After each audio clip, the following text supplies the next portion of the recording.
speaker, that will be Dr. Wong Chin Huat, will be speaking next on malapportionment, gerrymandering and seat increase. Just a little bit on background of Dr. Wong Chin Huat.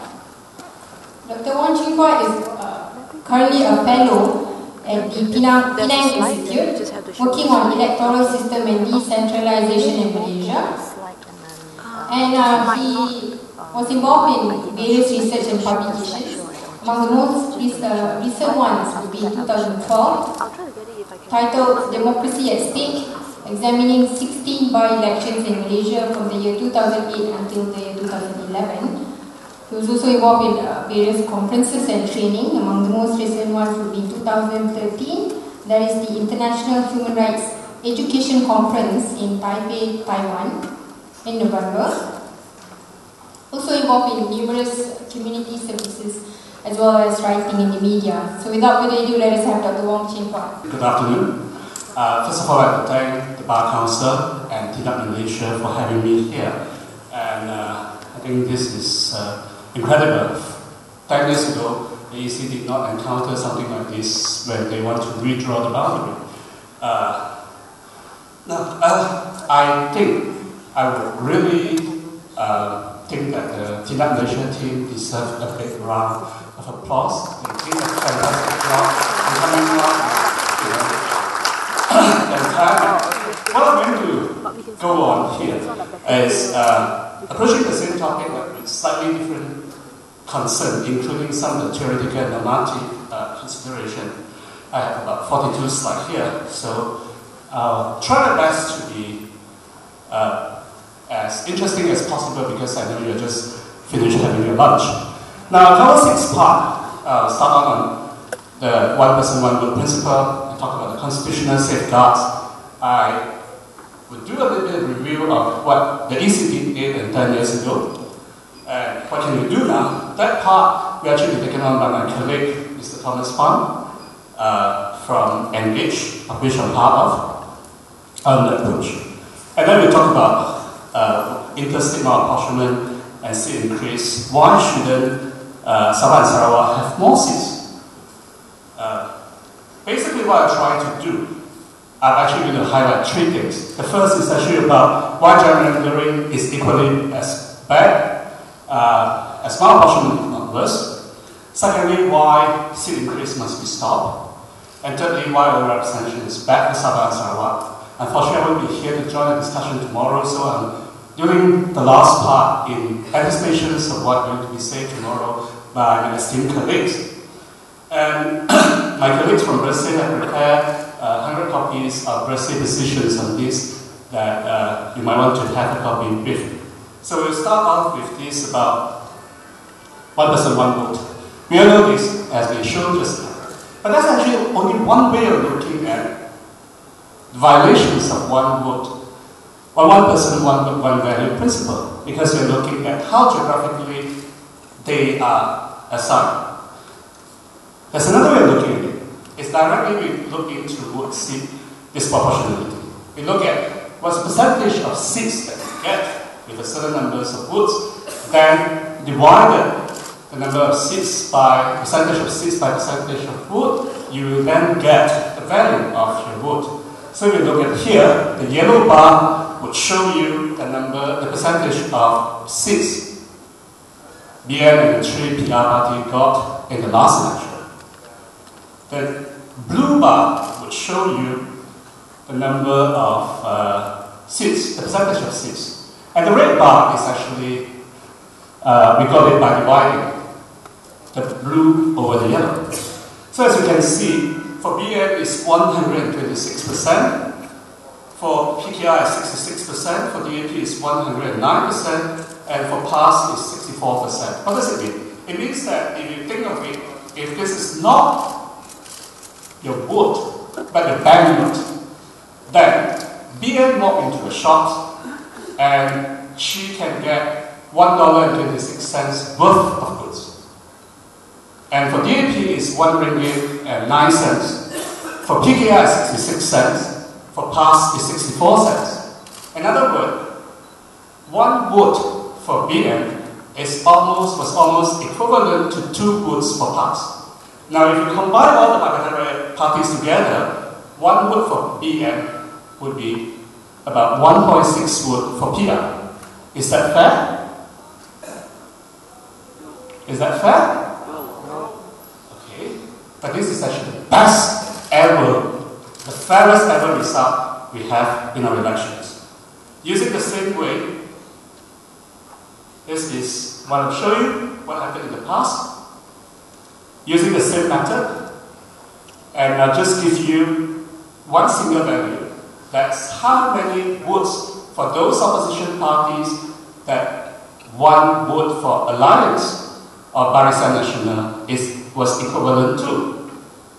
And you can see the worst one is here, PAS 40.41. One vote for BN in 1986 was equivalent to 40 votes for PAS. PAS won about 15% of votes, but only got one seat.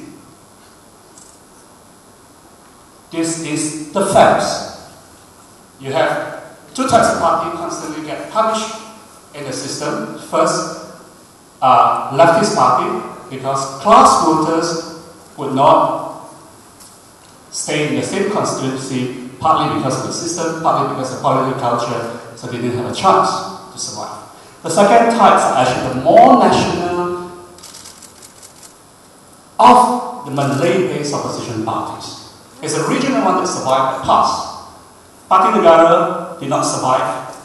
That's 1955. Semangat 46 fell, and the same would almost have happened in 2008 had not been the tsunami. So there are actually three sources of this violation.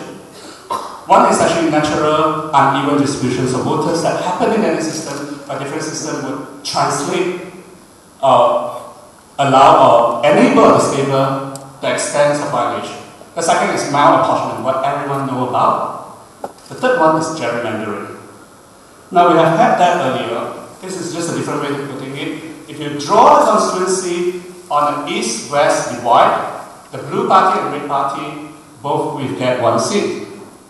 However, if you draw it as a northeast and southwest divide, blue party will get both seats.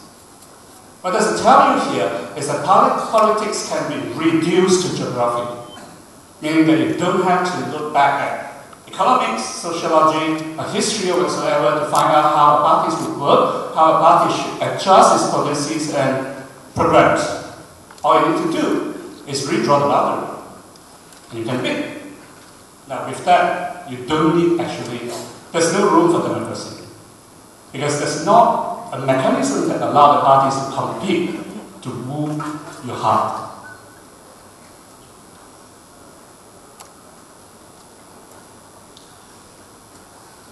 This is the questions that was asked by one gentleman earlier on about how do we balance the two. In fact, there's a trade-off between equal apportionment and representative boundary.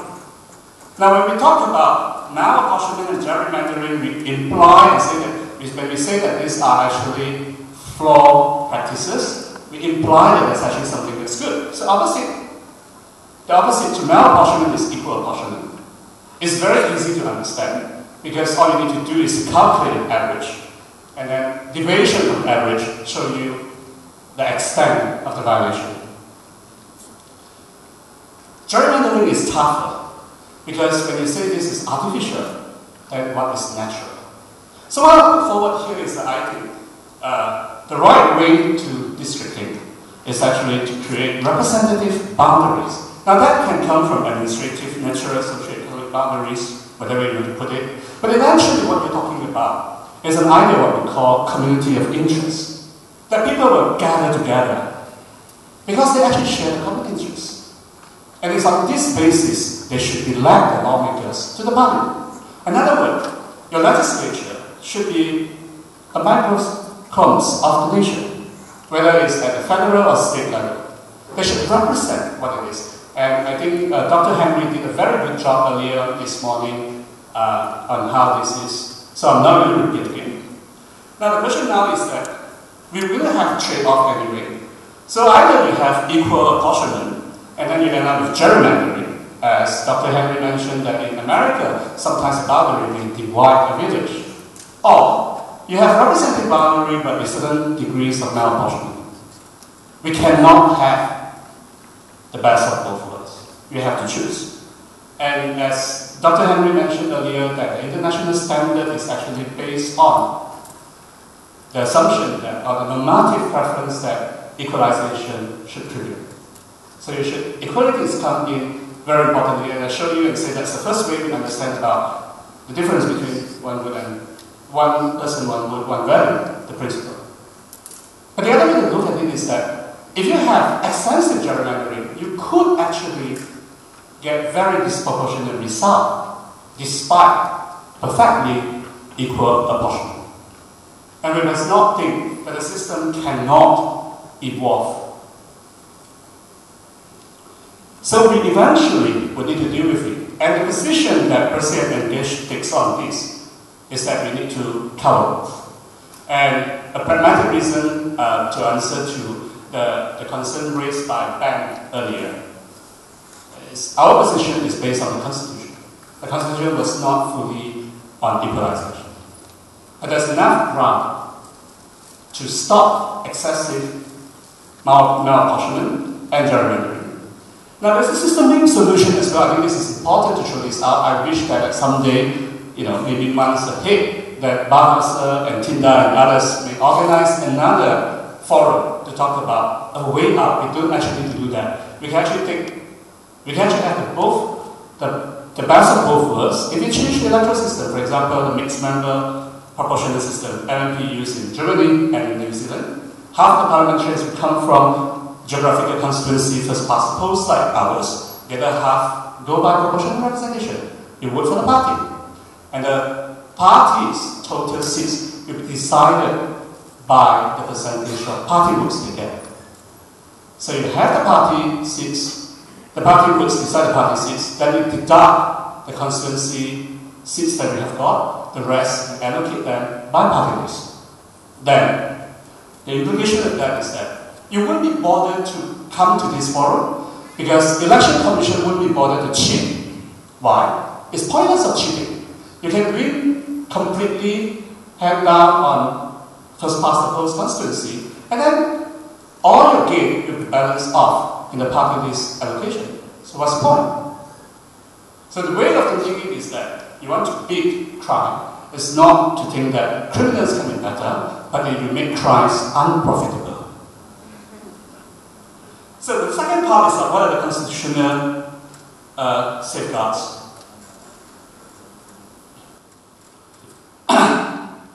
They were talked about all this. I just want to show you in when we talk about malapportionment here. There's actually two elements. One is interstate and one is intra-state. Now this slide basically shows two things.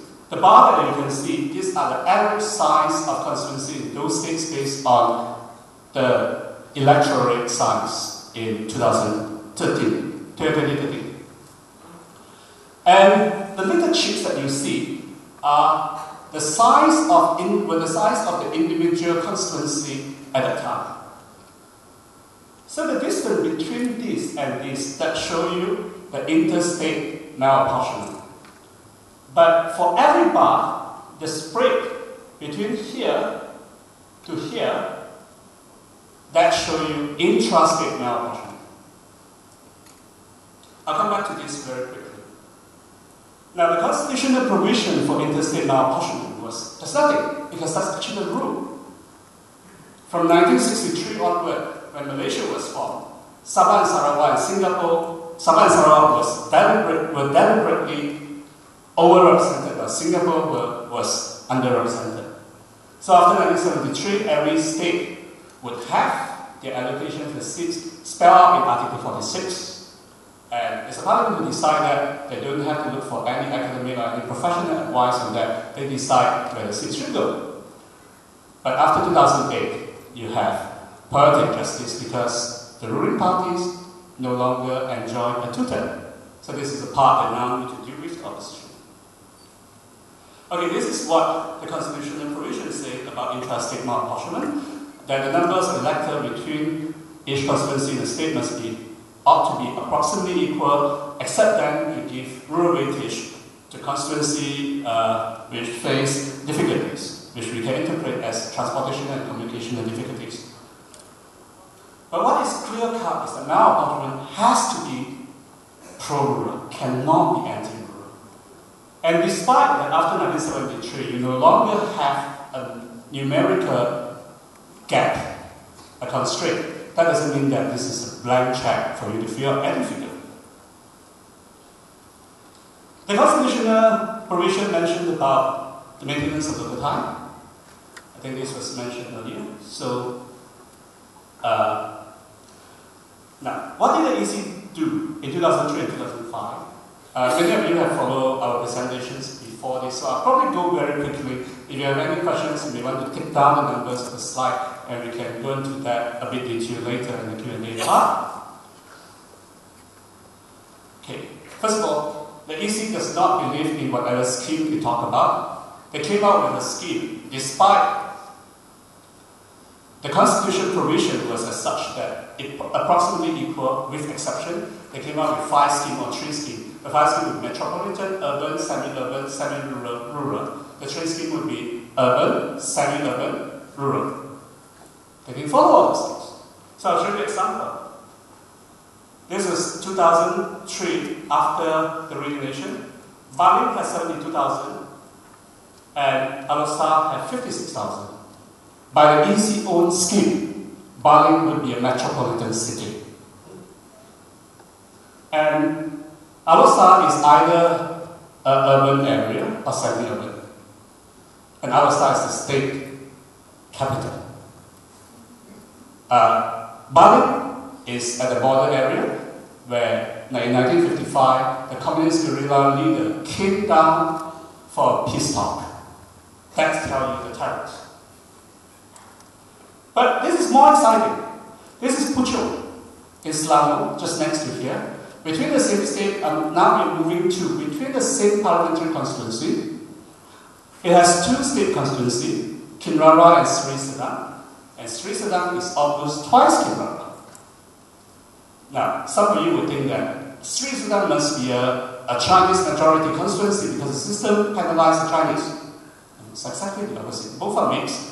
But Sri Sedang was about 60% Malay, Kinrara 60% Chinese. You get punished for living together around too many Malays in urban area. Why? Because I'm going to need to draw a constituency big enough to find enough supporters among the Malay. In 2008, 2 elections after the Redelineation, in a contest where 37,000 plus valid votes were cast, AMNO won that seat with only 45 votes. That's telling you why it is. And why is Baling? They lost Baling seat a year before, election before. So the ground for discrimination is really partisan. It's partisanship, not about ethnicity per se. This is the second part that, why is municipal district boundaries? We talked a little bit about this. You can see that they basically just don't care, especially in the urban area. In Selangor, you're talking about, you have 3 parliamentary seats, 5 parliamentary seats crossing 3, spanning across 3 municipalities, and 2 state seats. And I would argue and say this should be something we look into, not necessarily that they still reflect the structure because we don't have local elections, so they don't actually rationalize the boundary over time, but like it or not, the local authorities play an important role. They tax you. They set policy, including whether you can keep dogs without first asking your neighbors. So it affects you. Selangor is incredible for having constituencies spanning across 3 municipalities. Look at Sabah. This is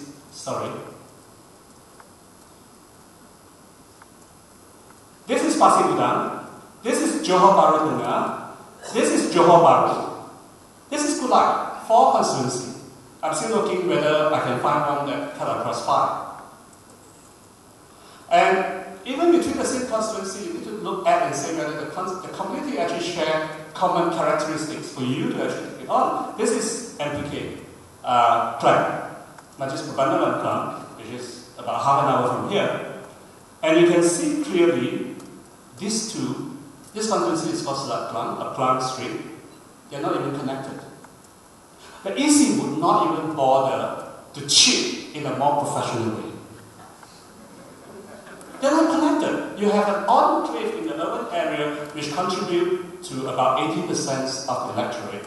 And then you have a few offshore islands. Now, these islands have only monkeys.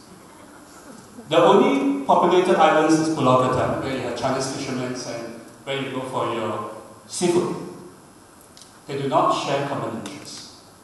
But the EC had no problem of lumping them together.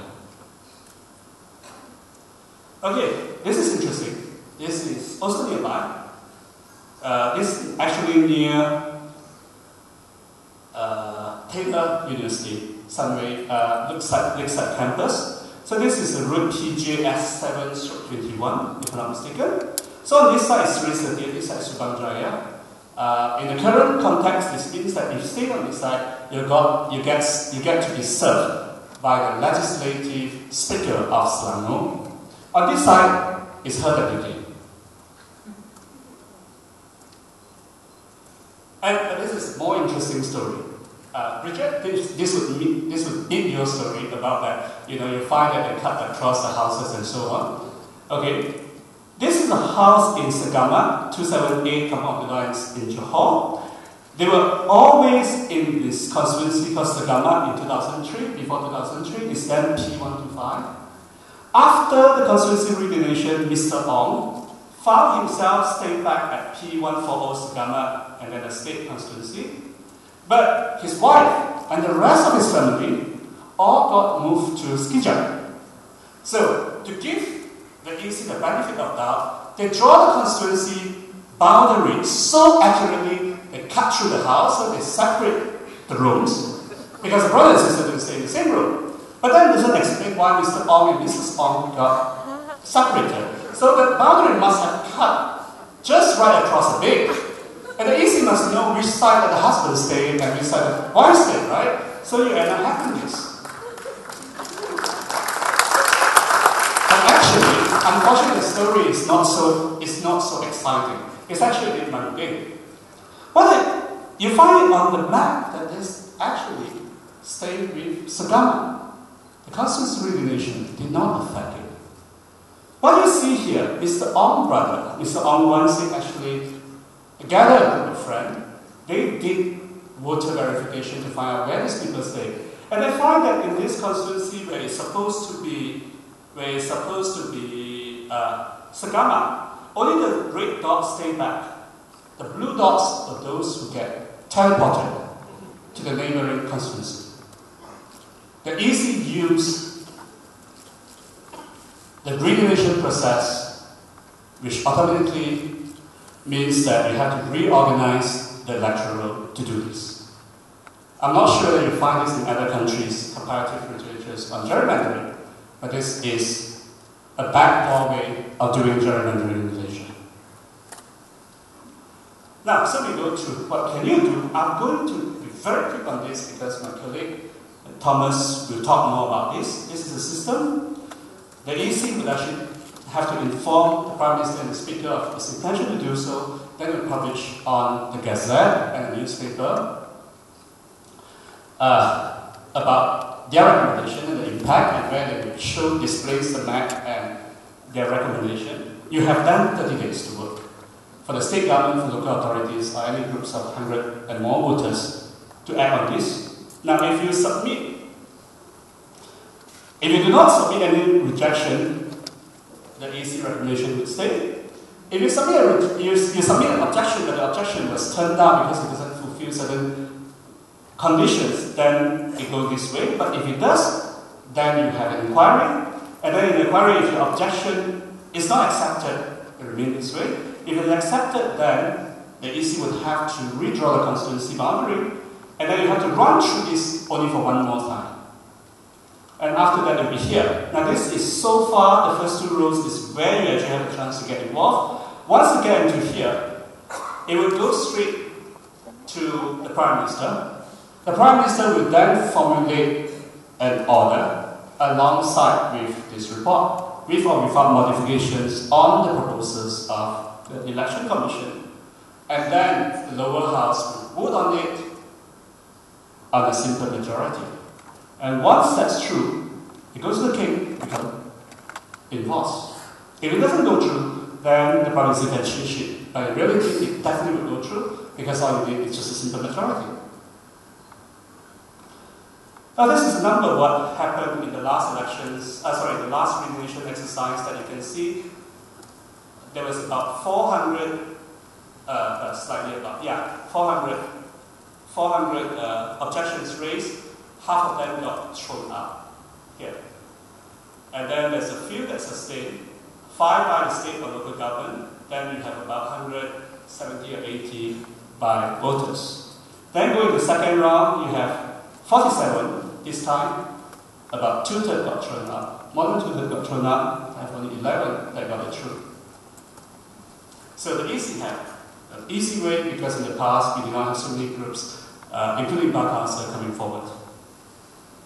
The ground objections is why I say if you interpret the constitutional provision, then clearly any rural, anti-rural malapportionment need to be objected. Excessive or other unjustified malapportionment need to be objected. And our position in BERSIH-ENGAGE is this, that we can accept outliers at the lower end. So if you end up having Baram or Igan, which is huge, the size could be like, as big as Pahang or some West Malaysian states, then we accept that it can be small. But there's no reason why even in Sabah you have Tampin, which was 70 or 80,000. You need to size them down. The second part is actually about this, that using the word preservations, maintenance of local ties. So we look at that and say constituency spending across the local authority should be stopped. Proportionally will mean that the state constituency should remain only in one municipality. A parliamentary constituency can perhaps have up to 2. So if you combine the state constituency, you can combine each of them from, constituency from more than up to 2 local authorities. Then there's no reason why you should actually arbitrarily combine communities between the same local authorities, or you partition the neighbourhoods, or you actually do this teleporting business. Okay, so how many minutes I have? Okay, that's challenging. Okay, in Malaysia, the Constituency Redelineation always follow seat increase, or the other way around. So I'm arguing why they should be against. Okay, the argument for seat increase, number one, is that you have more people, therefore you need more lawmakers. I'm presenting the case for them. So this is in 1,000. The numbers of electorate has grown. This is the size of electorate per constituency. So the argument is saying that you can't handle so many people, so in order to have better service, you should increase the seat. The fact is that in 2002, an average parliamentarian spent 2 hours and 32 minutes to speak in the House.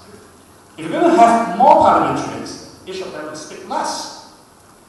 And there's a theoretical argument against a bloated legislature, especially I would argue in democratizing context.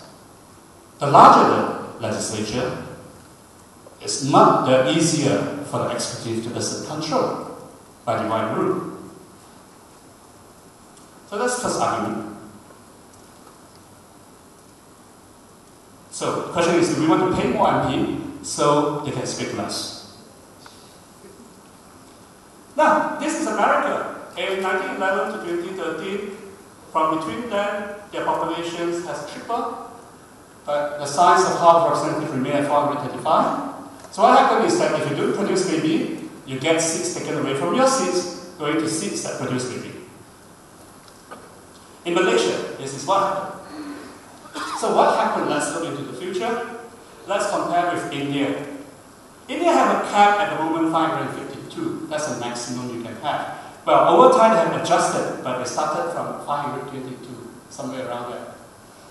Malaysia, they have always been on the rise. Now we are here. If we take this growth rate at 14%, for every 2 general elections, in 75 years' time, we'll beat India. We have 26 more MP than India. Great, right? Okay, now I present the second argument for seat increase. But without increasing the seats, an average parliamentary constituency in Selangor will have 93,000 voters, while the one in Pahang will have only 52,000, almost twice. This is unfair. Okay. Why I think that we should oppose this, if we really want to cut down on vote seats disproportionality. With increase of seats, it actually helps EC to gerrymander. I present you the case here in Johor Bahru. It was mentioned many times. You look at all these constituencies, 4 constituencies, they were just about half. If you are EC, how do you help them? You can't help one without harming the other person. Because it's almost half, and they're staying so close. This is urban area. But if allow me to increase new seats, I can do what? I can even let the opposition win 1 seat and make sure the other 4 seats would not fall. There's no longer margin. So do you want to give EC the leeway? Okay, stronger argument. What's real problem? Is it intra-state malapportionment or interstate malapportionment? Let's put aside Sabah and Sarawak and all the little states, the 2 1/6 territory that's been portrayed in Malaya. You're looking at from here. The worst interstate malapportionment, we compare the average. Selangor is 93,000, Petaling is 45,000. You're talking about ratio 2:1. Take a look at Selangor. Kappa is 4 times Sabah. Isn't that, this is worse. If this is what we want to counter, we should not let EC has their modus operandi. They are not good in learning new stuff. If you really want to think that this is so bad, you can do the way by what it's supposed to be. Reallocate the seats. This is the formula. Almost every political friend will tell me and say, this is not workable. I know that this is not workable. But then if you really care about interstate malapportionment, this is what you propose. There's a well-kept secret. I realize that many politicians and perhaps EC do not realize. The so-called 8 years gap between one exercise and another applies only when you don't change Article 46. The moment you change Article 46, that means you change allocations of seats to the states and territory, the entire process starts again. So if you really care about this, and when there is a parliamentary majority to support reallocation of seats, you can always restart. You don't have to wait 8 years. You don't waste your life waiting for 2 elections. I know what most politicians worry about. Okay, this is the last page. It's going to be controversial because tomorrow we'll have presentations 4. So today I'll take this opportunity to present the arguments again. Okay, this is a case from 1963. The graph of further overrepresentation, the Singapore share, when Singapore left in 1965, share gone to Sabah and Sarawak, so they should have 1/3 rather than a quarter, despite their population, their electorate is only 1/6. The question here, I think what we should really ask is that 2 questions. Is the argument, first question is that intended by the Malaysian agreement? And I will not go into that because people would have different arguments. I would think the other question is more important. Is overrepresentation really good for Sabah and Sarawak? That part I agree with you. If this is good, let's go for it because they have been marginalized. But would a veto of 1/3 really work? This guy is called Stephen Kalawingam, the first Sarawak chief minister. He was sacked in a very shameful manner. To sack him, the federal government imposed an emergency rule in the state, arguing that things have got out of control, and then used the federal parliament, you didn't hear wrongly, use the federal parliament to amend the state constitution so that the chief minister can be removed outside of the legislature. Meaning you don't have to go through a no confidence vote to remove him. Now, there were 40 MPs from Sabah and Sarawak. Did they vote against it? People who want to argue that this is good for Sabah and Sarawak, you can look up for it. But our argument is not the state that matters, it's the parties. What kingmakers we're talking about here? After 2008, people are talking about Sabah and Sarawak become kingmakers, and therefore you give them 1/3, they will have more share. This is a place called Tenung in East Coast, is in the inland area of Sabah. This is a railway. The man and his wife was pushing themselves on a trolley because the village was not connected to the outside world with any other means. And they can't afford to take train. This is Sabah after 50 years. I call it internal colonization. By giving them more seats, would it change anything? You probably have not kingmakers, but kings of Kinabalu and his queen, and kings of Sarawak and his queen.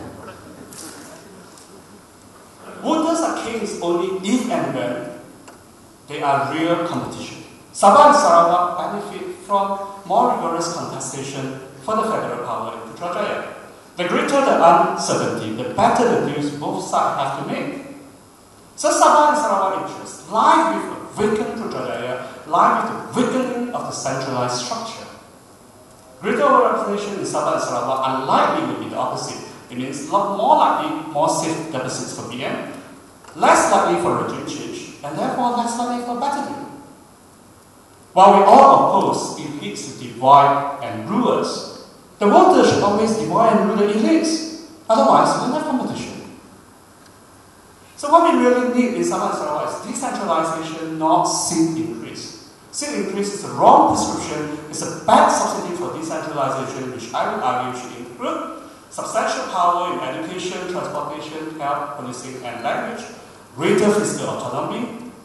For your information, all the 13 states in Malaysia combined together, their budget was about 6 to 7% of the public sector budget. 93% of this country's public sector budget lies with the federal level. We are only a federation in name. We are not what we're supposed to be. It should have elected municipal division governments whose boundary should then respect ethno-cultural boundary. They should have elected an empowered Senate for the federation, and then that's where you can actually have your wanted members, and perhaps with additional seats for Orang Asli, so that they can check on the risk. I haven't come across another federal system that actually gives over-representation in the lower house. If you want to give anything, it's the upper house.